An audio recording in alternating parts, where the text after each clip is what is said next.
I simply state that we're very hard on Mother Earth. I think we continue to take and take and take, and in most situations we forget to give back. The U.S.'s agriculture has kind of grown and we've become more of an industrialized nation that people like to take advantage of the land.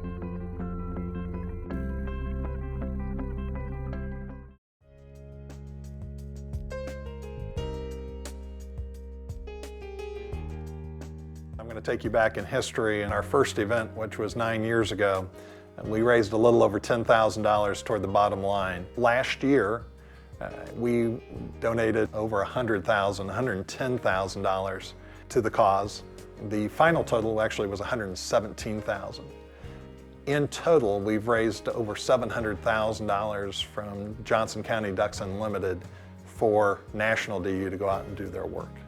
When you go to an event and you donate money, you help local as well as you help national. I think that's a really important part of Ducks Unlimited, is that you can go to that marsh or to an area in your area and see a sign like this one that says, hey, some of my hard work as a volunteer and the people that come to our events, some of their hard-earned money is staying right here, and they can actually go out and use what they're donating towards. And that makes all the difference in the world when you're working with a nonprofit.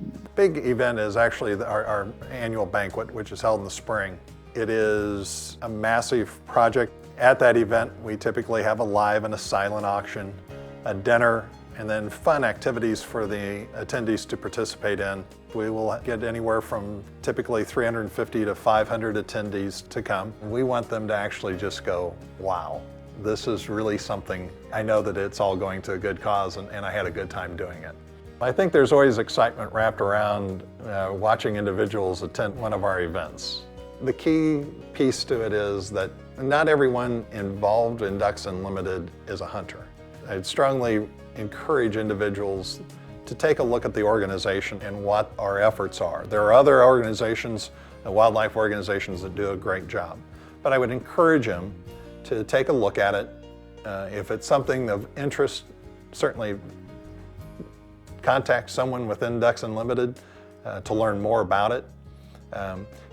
It doesn't mean that you have to come to an event. If you want to just make a donation, that's great.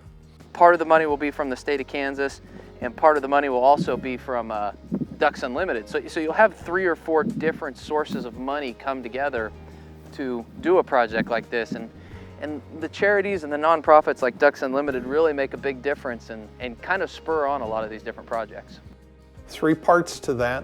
Number 1 is just the wetlands restorations that you would think of when it comes to Ducks Unlimited. Going in and repairing a marsh that has either been silted in by dirt running into it and just filling up so that it's not inhabitable for any type of wildlife. Another piece to that is working with ranchers in North and South Dakota and up through into Canada. The work that they do and turning out their cattle is excellent breeding ground for ducks.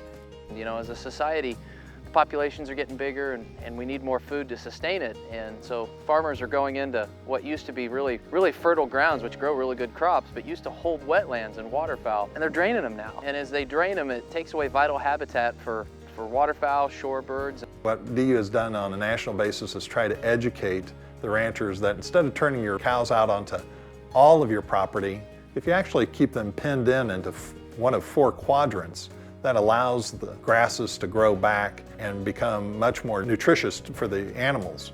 Where that helps the ducks out, it keeps the cows from stepping on nests and thus helps the duck and geese population and other wildlife. The third piece is DU actually going in and helping in projects on a state-by-state basis, whatever's needed to help the ducks on their migration or raising their young. Where Kansas is very valuable is we're in the migration path. So as those ducks are leaving the north, coming south for the winter, we're an excellent spot for them to stop, rejuvenate, and then proceed on. And the most important pieces is that we have resting spots for them, food sources, water. See a marsh that's dry right now just because we're in the middle of a drought, which is one of the big things that Ducks Unlimited helps with, is during times when there's not a lot of water, it creates more habitat for ducks, and hopefully this will fill this year. and people will be able to come out here after work or in the evening to do some bird watching or, youth hunts. We actually have 3 going on right now. One is down by Wichita, Slate Creek area. We're actually going in and restoring a marsh there. There's also one going on in north central Kansas, Jamestown. And then finally, the project that we are working on right now is in Perry, Kansas. It's just a restoration of a marsh that's already existing, putting in a new pump. It allows the water to be pumped in the fall of the year for those birds that are migrating. It's a really important opportunity for people who live close to big cities to be able to get out and do a little bit of things in the outdoor just to teach their kids or be out there. And Browns Marsh gives people the opportunity, when you're in a close confines to a city, to be able to come in and work together with wildlife and parks and have the opportunity to be in the outdoors. If we don't continue to give back, then the wildlife that we know today and what we want to pass on to our children and grandchildren, it'll look drastically different. We're talking about the simple things that we're used to walking out in our back door or into the neighbor's farm and seeing a duck fly or a quail flush from the field.